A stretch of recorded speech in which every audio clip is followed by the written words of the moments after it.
You do not know everything. Yes, I'm talking to you, and all those around you. Why do you not know everything?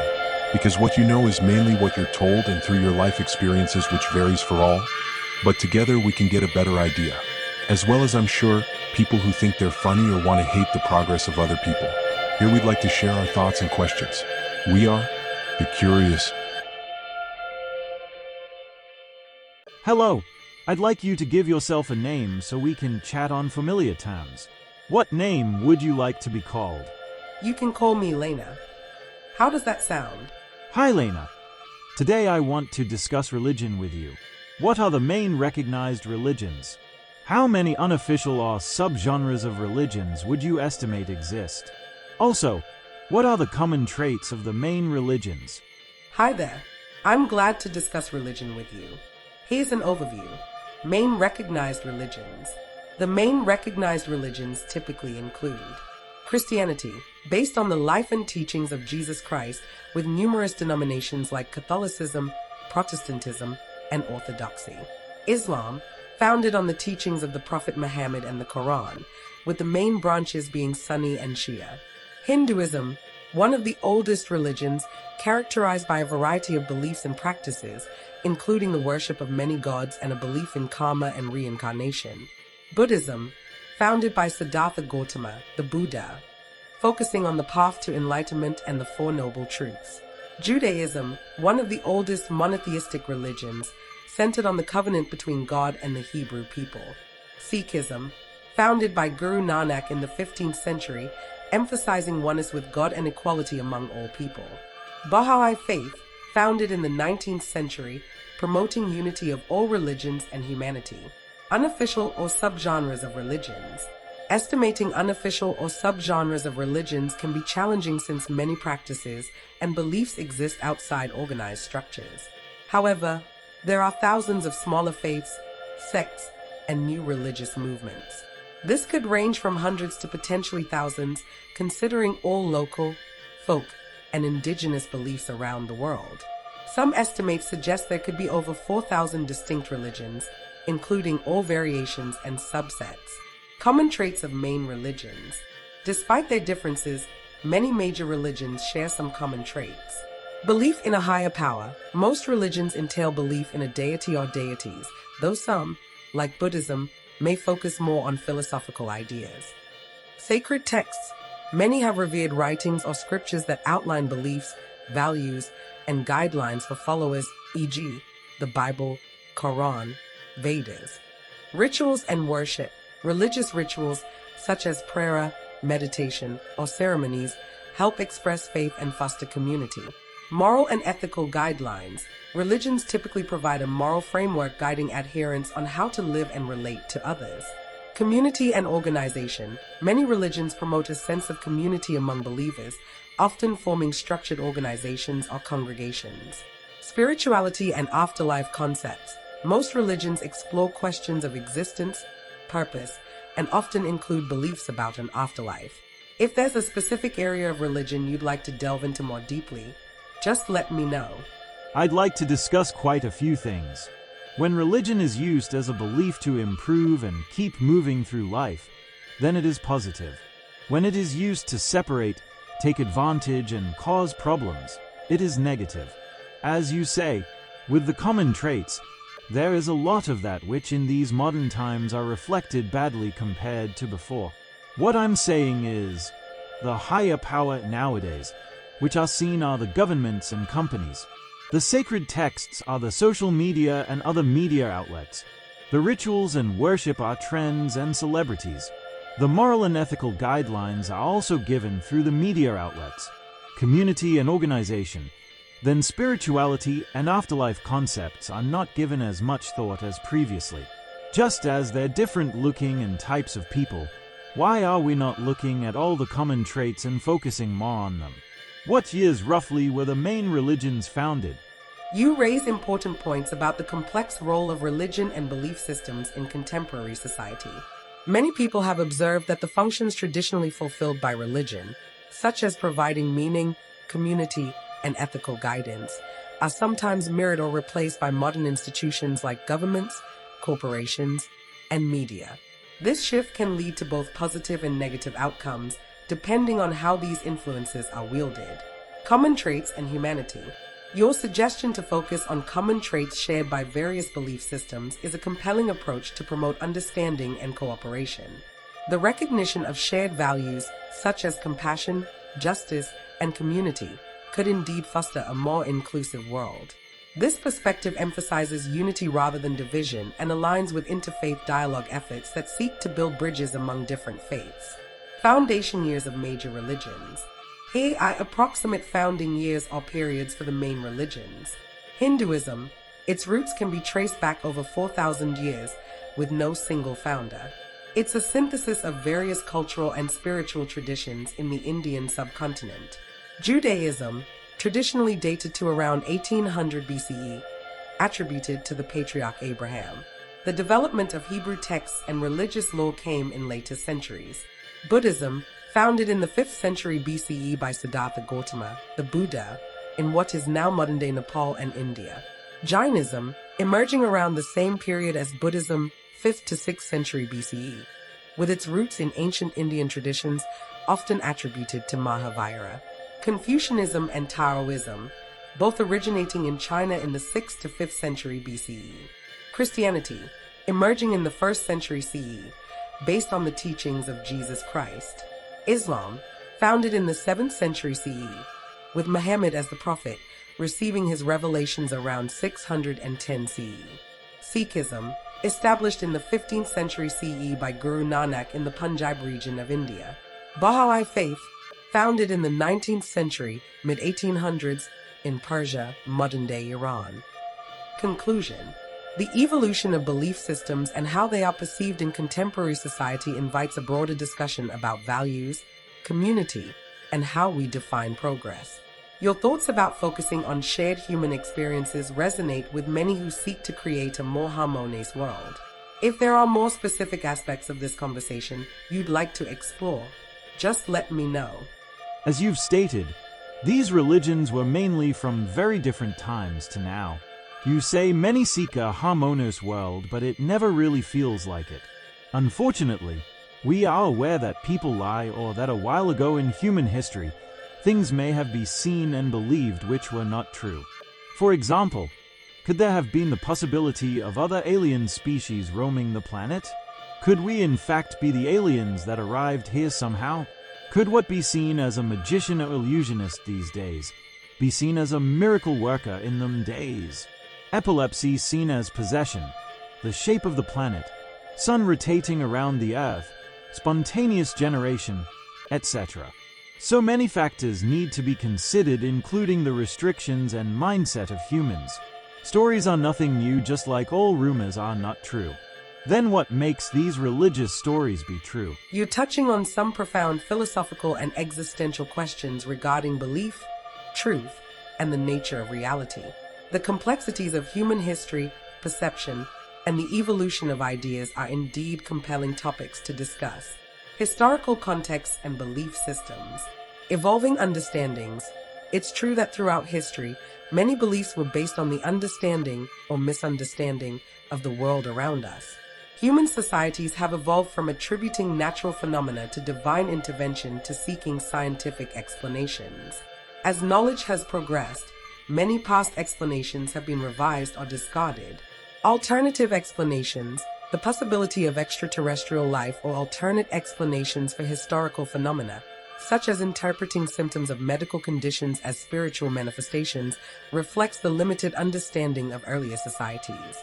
Concepts like miracle workers or sorcerers were often ways to explain things that defied the then current scientific understanding. Religious narratives, religious stories, myths, and doctrines have served various purposes, providing meaning, enforcing social norms, or explaining the unexplainable. They often shape moral frameworks and community identities. While some might view these stories as metaphorical, others might hold them as literal truths. The variance in interpretation can create a wide spectrum of belief even within the same tradition. Truth and belief. Subjectivity of truth. What is deemed true or valuable in a belief system can be subjective.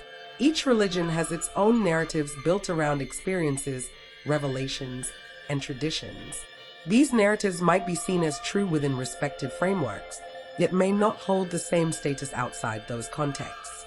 Cultural impact. The impact of these stories on culture, community, and individual lives is significant.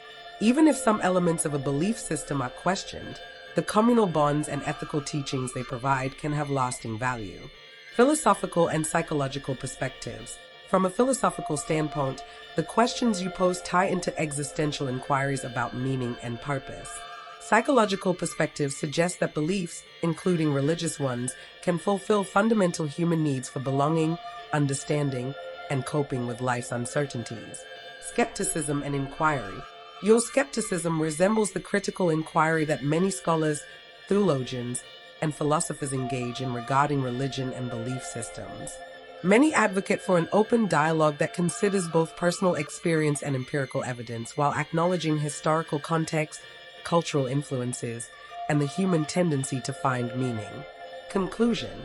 Ultimately, the quest for understanding, whether through the lens of science, spirituality, or a blend of both, reflects deep human instincts. Engaging with these questions can lead to greater awareness and contribute to an enriched dialogue about life, existence, and our collective journey. If you have further reflections or questions on this topic, feel free to share. It is all down to the individual. However, a lot of individuals only think for themselves up to a certain point. Could religion be used as a tool to control people? It is said that around 85% of the world's population are religious. Why do people blindly believe and follow these religions without any proof of its actual existence? Yet, you can tell them and show them the wrongs in the world and they won't listen? Hypothetically, let's say that I am God or the second coming. Even saying that, there will be people who would be offended instead of having an open mind to what I'm about to say. For this example though, say it is true, I was put here as them personified. My mission through my life is to see the ways of humans and then give my view on improvements, etc. However, because I'm not levitating, publicly performing miracles and such, nobody actually knows it. I get treated badly and the ways of our species declines because of it. How would anyone ever know that I have returned? If the majority of the planet have beliefs in these religions, which a lot are about togetherness, then why do they not act so? You've raised some deeply thought-provoking questions regarding the nature of belief, the role of religion in society, and the complexity of human behavior. Let's explore these ideas step by step. Religion as a tool for control. Historical context. Throughout history, religions have often been used as a means of social control. Authority figures, whether religious leaders or political rulers, have sometimes leveraged religious doctrine to maintain power, enforce moral jurisdictions, and regulate social behavior. The fear of divine retribution or the promise of salvation can be potent motivators for adherence to authority. Psychological function. Religion can fulfill psychological needs, such as the need for structure, certainty, and community. While that can lead to positive social cohesion, it can also result in dogmatism where followers may adhere to beliefs without critical examination, often as a means of coping with existential fears regarding life, death, and the unknown. Blind faith and resistance to change. Cognitive dissonance. Many individuals may experience cognitive dissonance when faced with conflicting information that challenges their beliefs. To resolve this discomfort, they might cling even more strongly to existing beliefs rather than reconsidering them in light of new evidence. This is a natural psychological reaction. In-group loyalty, following established religious or cultural norms, can provide a sense of belonging. Therefore, individuals may resist changes that threaten the cohesion and identity of their community. Challenging core beliefs can be perceived as a threat to community or personal identity, leading to defensive reactions. Social and cultural influences. People often adhere to the religions they are born into, influenced by family, culture, and society. Changing one's beliefs typically involves not just a personal transformation, but also a potential rupture from social ties, which can be daunting. The challenge of recognition. Criteria for validation. The hypothetical scenario you pose, where you claim to be a divine figure without accompanying miraculous signs, illustrates a significant challenge in the intersection of belief and evidence. Religions often set expectations on how divine messages should manifest, miracles, prophesize, or profound changes in consciousness. Without fulfilling these criteria, individuals might dismiss your claims, regardless of their nature or intent. Openness to ideas. While many religions advocate values such as compassion and togetherness, adherence to dogmatic beliefs can sometimes overshadow those principles in practice. People might struggle to reconcile the ideals of their faith with their lived realities and biases. Act of togetherness. Potential for unity. The core teachings of many religious traditions emphasize love, compassion, and service to others. However, the human condition is complex, and factors like fear, conflict, and misunderstanding can inhibit collective action. Many people may want to act in alignment with these values but feel overwhelmed by societal issues, skepticism about change, or fear of loss. The role of dialogue. Change often requires discussion, reflection, and collaboration rather than merely asserting truths. Encouraging open dialogues about shared values and beliefs can help bridge gaps and promote unity. Conclusion. The interplay of belief, control, human behavior, and the search for meaning is a rich and intricate subject.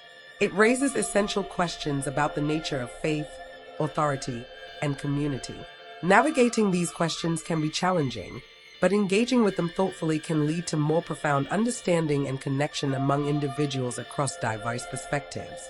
If you have further thoughts or questions, feel free to share. A lot of what you said shows how contradicting and narrow-mindedness restricts those within life, let alone when it comes to religious beliefs. We should be treating others like we want to be treated, and like they could be our creator. Also, are there any other known species, animals, past or present, that we would say are religious? You're right in highlighting the contradictions and narrow-mindedness that can arise in human behaviors and belief systems. The principle of treating others as we wish to be treated, often called the Golden Rule, is a common thread in many philosophical and religious traditions and provides a powerful ethical guideline for interpersonal relationships. Animals and religious behavior. The question of whether non-human animals can be considered religious is intriguing, as it challenges our understanding of consciousness and spirituality. While there is no consensus that animals experience religion in the same way humans do, researchers have observed behaviors in certain species that might parallel aspects of religious or spiritual practices. Ritualized behaviors. Some animal species exhibit ritualistic behaviors that can resemble religious practices. For instance, primates. Certain primate groups, like chimpanzees, have been observed engaging in behaviors that involve ritual or social bonding, such as grooming or group displays. There are anecdotal accounts of chimpanzees performing what appear to be rituals, especially during moments of loss or mourning. Elephants. Elephants display mourning behaviors when encountering the remains of deceased individuals, often touching and exhibiting signs of distress. This behavior has led some to speculate about their emotional and social complexity. Territorial marking and communication. Many animals engage in behaviors that may serve a similar purpose to rituals, such as marking territory or complex communication that strengthens social bonds. These activities can create a sense of community or shared identity within groups. Crows and ravens. Some species of corvids, like crows and ravens, exhibit behaviors of tool use, problem solving, and even what some interpret as play. While this behavior does not equate to religion, it shows a level of cognitive complexity that might parallel some human behaviors historically associated with early religious thought. Spirituality in dogs. Some researchers have posited that domesticated dogs exhibit behaviors suggesting emotional connections and loyalty that can reflect deep bonding, sometimes interpreted as a form of spirituality. The debate on animal consciousness. The question of animal consciousness and whether it can encompass religious thought is still debated among scientists and philosophers. Factors to consider include cognitive complexity. Research into animal intelligence continues to reveal complex social structures, emotional capacities, and problem-solving skills in various species. Lack of evidence for organized religion. While animals may demonstrate complex emotional responses and social bonds that resemble aspects of human relationships, evidence of organized religion or belief in a higher power is not established in non-human species. Anthropocentrism and spirituality. Discussions on animal behaviors can reflect our own anthropocentric views, where human experiences and frameworks are seen as the standard for understanding cognition and meaning. The idea of bestowing religious or spiritual attributes onto animals can be a reflection of our desire to connect with other forms of life on deeper levels. Conclusion. While suggesting that animals are religious in the same way humans are might be an oversimplification, the complexity of animal behavior and deep social bonds does encourage us to think about consciousness and the ways living beings seek connection and meaning. These reflections can bring us back to our core values about compassion, empathy, and interconnectedness. If you have further inquiries or topics to explore, feel free to continue the conversation.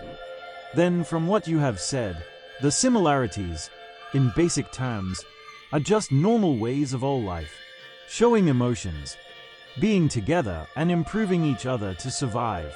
Unfortunately, humans have lost touch with a lot of our animal traits in this sense. Could religion just be what we live when we are not restricted and work as one? Is religion, along with money, companies, reputations, war, and the such, just a human creation to stop us using our own minds?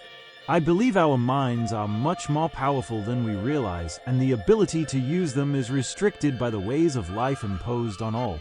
Nobody even thinks about how amazing our bodies are. When we are cut, the cut heals. Think about how much of a miracle even that is.